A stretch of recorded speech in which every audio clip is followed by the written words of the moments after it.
to chesslecture.com. International Master Bill Paschall here with a video presentation for intermediate level players.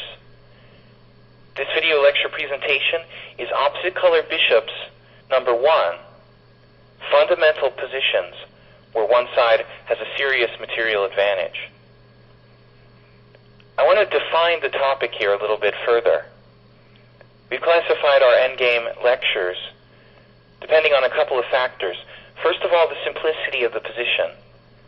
Part 1 contains a few examples of positions where there's limited amount of material on the board.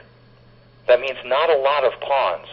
We're not talking about 7 or 8 pawns, but 2 or 3 pawns for each side, opposite bishops, and critical fundamental positions where one side has a serious material advantage, which may or may not be enough to win.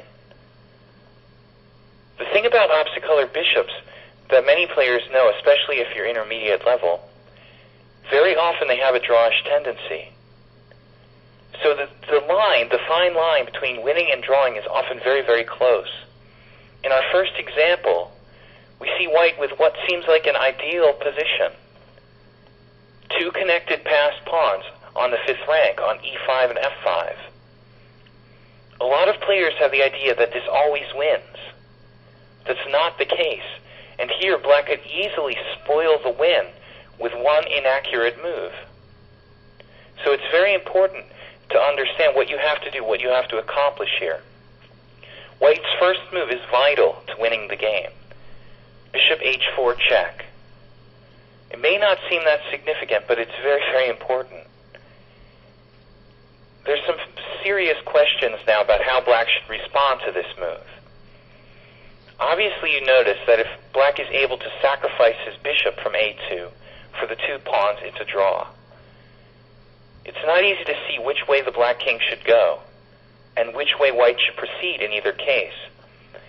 The winning mechanism for white here is if the king goes to d7, not of course to play e6 check and allow the sacrifice, but to play king f4 with the idea of getting the king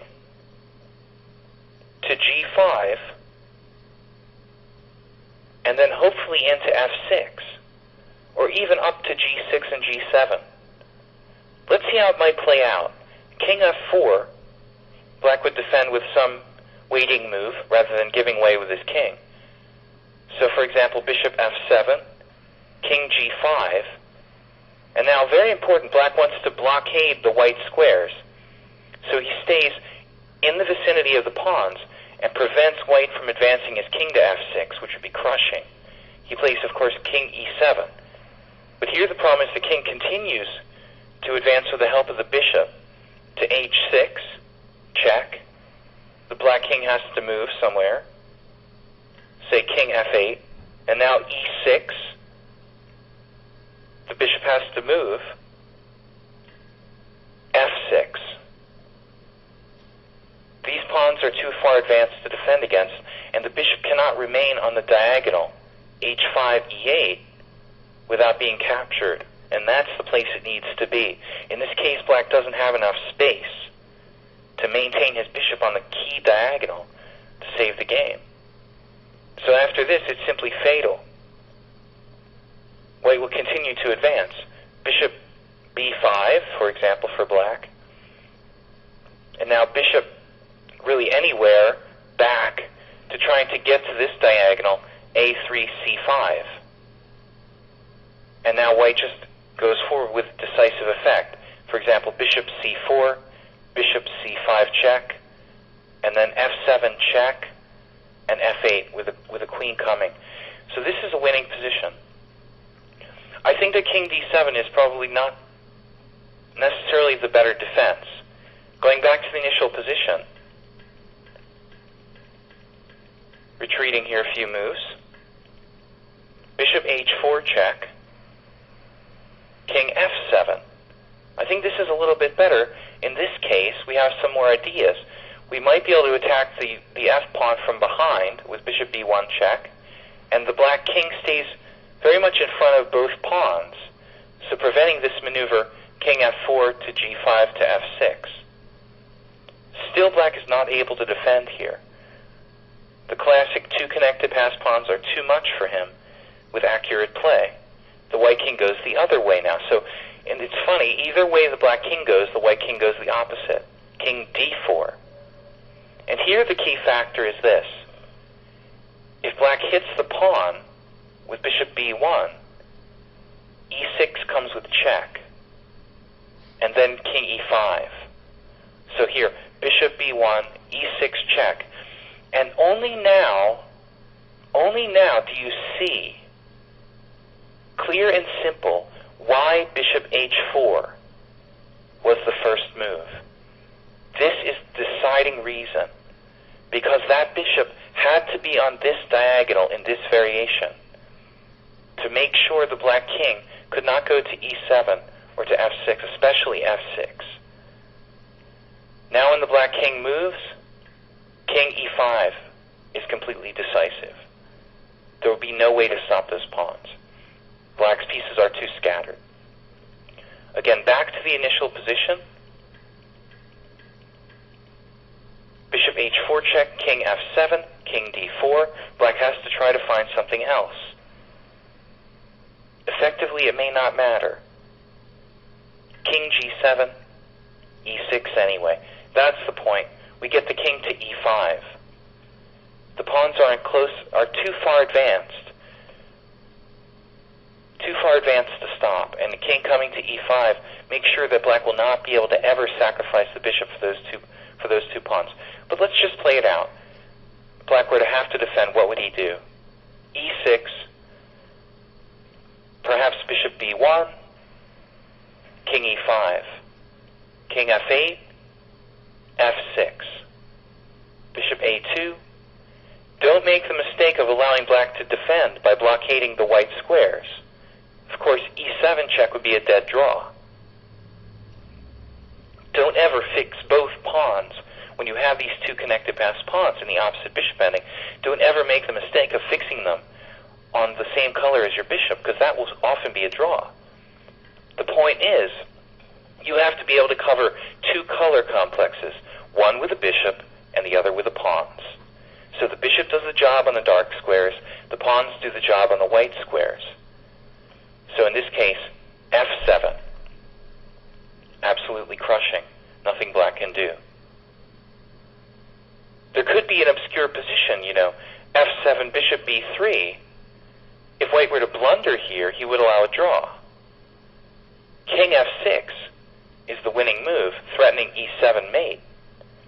But if bishop f6, surprising defense, bishop takes e6 with a stalemate draw. Bishop takes e6, king takes e6. So even in what seems like an easy win, you have to be careful not to allow a stalemate or some kind of fundamental mistake that allows a draw. So this was our first example, two connected pass pawns. When it's a win, when you have them far enough advanced, there's no way to draw. And we have the bishop cooperating in the right way. Let's see another example where it's not so easy. Our second example looks strikingly familiar. The white pawns at e5 and f5. Black king in the same vicinity, but in this case, slight difference, it's black's turn to move. And often it seems that the two pawns might be hopeless to defend against. The last example seemed very brutal and hopeless, but in fact, there are some situations where there's simply no way through. This is one of them. With one accurate move here, black holds the game. Put the pressure on the pawns. Bishop d7. Attacking f5. Okay, no problem. We go forward with the king, of course. So the most logical move, king f4. The key for black is just don't leave the diagonal. That's all black has to do is stay on the diagonal. Bishop c8. Ironically, there's nothing white can do to win the game. His pawn on f5 is the problem. It's been targeted by the black bishop on c8. You cannot get away from this attack. e6 check, of course, allows the sacrifice of the bishop for the two pawns. You can try to gain space, but it's to no avail. King g5, bishop d7. And we just move around. Bishop d7, bishop c8, bishop d7, bishop c8 for black. No way to make progress. The white king cannot leave the vicinity of the pawn.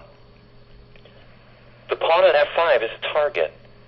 And if black simply does not release the pressure on that pawn, there's no way forward. The only way you could possibly ever go forward would be to play f6, allowing the white square bind. Now the king never leaves f7, and the bishop never leaves this diagonal h3, c8. From this example, we see it's not so clear-cut. It's often depending on the exact position. But the important point was, going back to that initial position, our second example, for black to find this move, bishop d7, any other move loses. This is the only move that draws, immediately targeting the pawn and tying the white king down to that pawn. The only move that draws. So now you see, depends on the exact position. Don't take for granted that two connected passed pawns are always a win. The truth is that usually separated passed pawns are more dangerous than connected passed pawns. We're talking about opposite color bishop endgames. And that's what the second part of this lecture deals with when the pawns, the extra two pawns are separated. So let's look at that. The second series of examples in our lecture are positions where white has two extra pawns, but they're not connected, they're on opposite sides of the board. The idea here is that by creating a diversion, you can decide the game. The two connected pawns, passed pawns together can be sacrificed for by the bishop, but when they're separated, it's a serious problem. The enemy pieces will be drawn to one side or the other, and that will often be decisive. This example from a game in 1980, Polovodian versus Sakis, looks like a textbook draw. It's rather white to move, but he's just paralyzed on the dark squares. The pawn on a6, helpless against the bishop defending a7. The pawn on c4, stopped by the pawn on d6. And the pawns on h3 and g2, held at bay by a strong pawn at h4, and the black king, which is just dominantly placed at f4. How in the world can white make progress here? His king is even trapped in the corner. There's only one way. But it's a great example to illustrate the creation of two passed pawns on different sides of the board and their value in opposite color bishop positions. g4, star move, creating the second passed pawn. It will be impossible for black to deal with that pawn if he's to just leave it. So the other possibility is to take. H takes g en passant. The problem is, white is blockading black's passed pawn very well. That's not any danger. But now, what do you do about the second creation of passed pawn? Brilliant move. Allows white to create the second passed pawn. But it's not a walk in the park to win this ending either. But at least white gets to free his king. King g2, bishop c5. Now white plays a nice little accurate move. This is very important. Bishop f3. The idea with this move, first of all, it's the end game and you should not rush. Take your time, improve the position to the maximum before you take the next step. So bishop f3, key idea here is to be able to protect the pawn when it gets to h5. Black is reduced to playing waiting moves. Bishop to b6, h4. Heading for h5 where it's protected.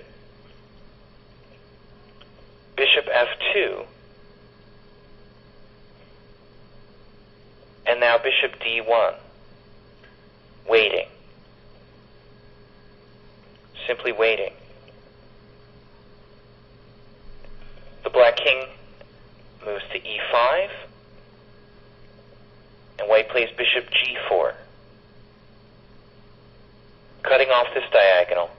h3 to c8. The point might not seem obvious in the beginning. King f4, bishop d7.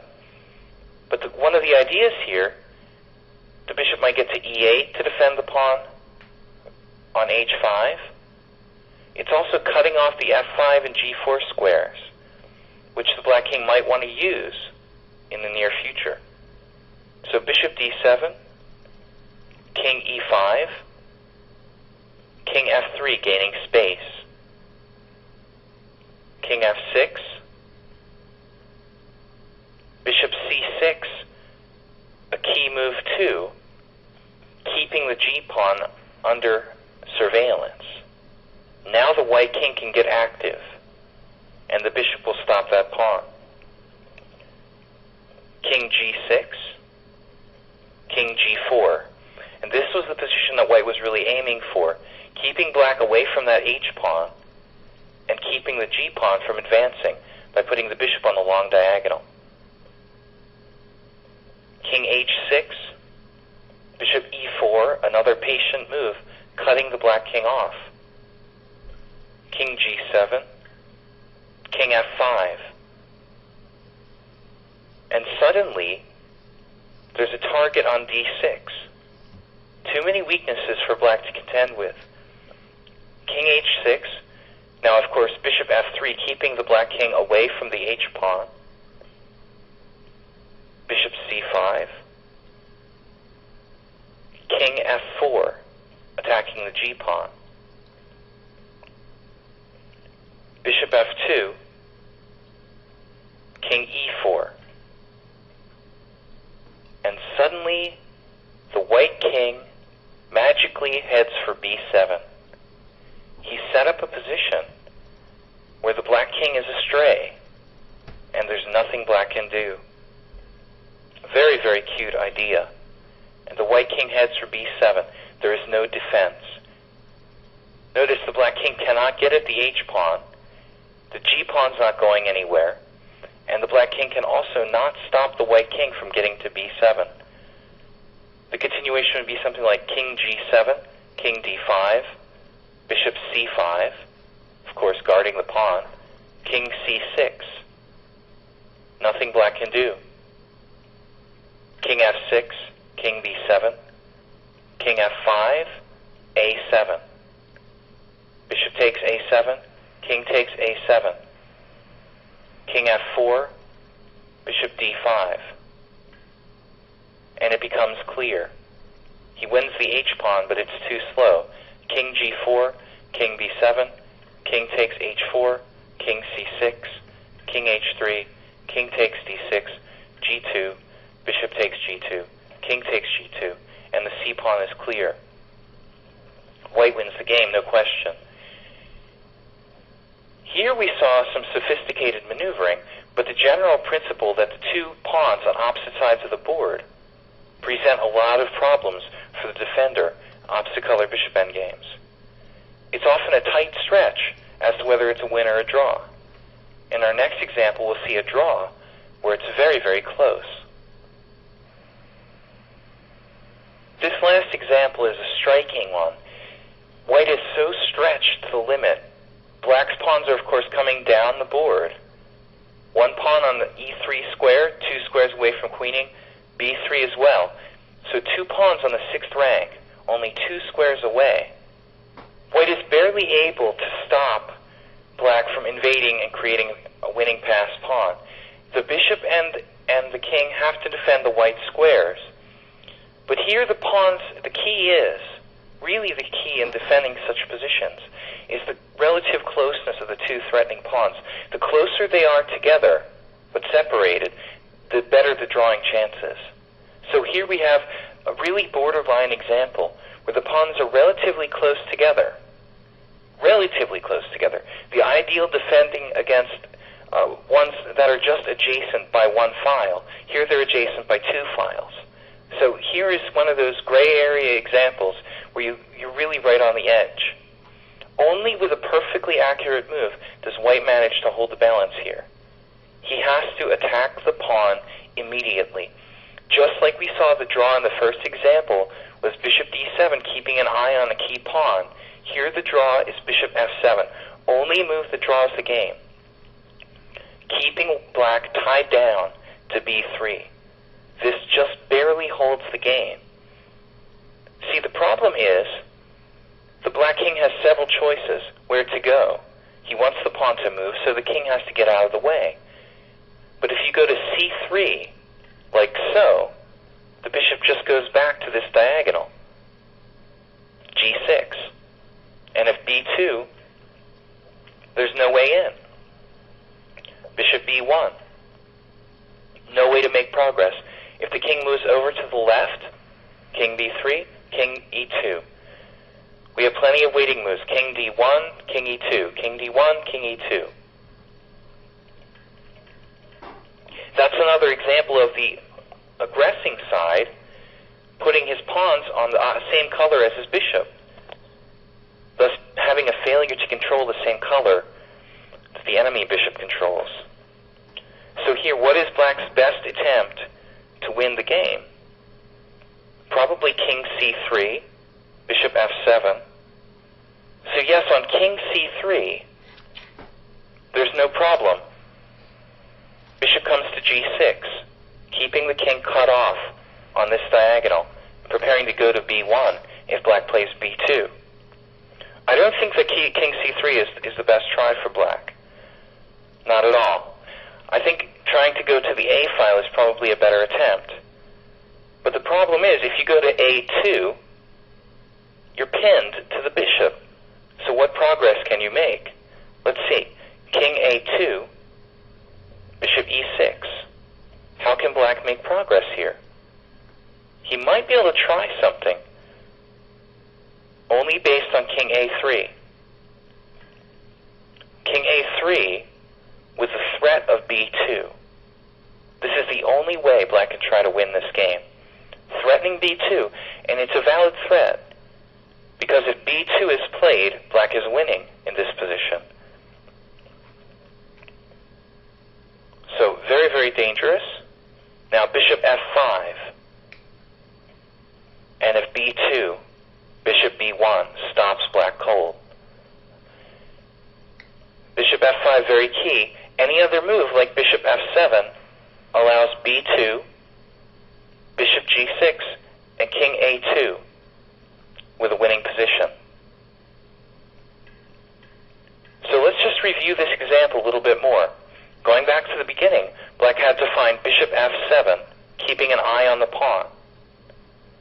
If black tries king c3, then bishop g6.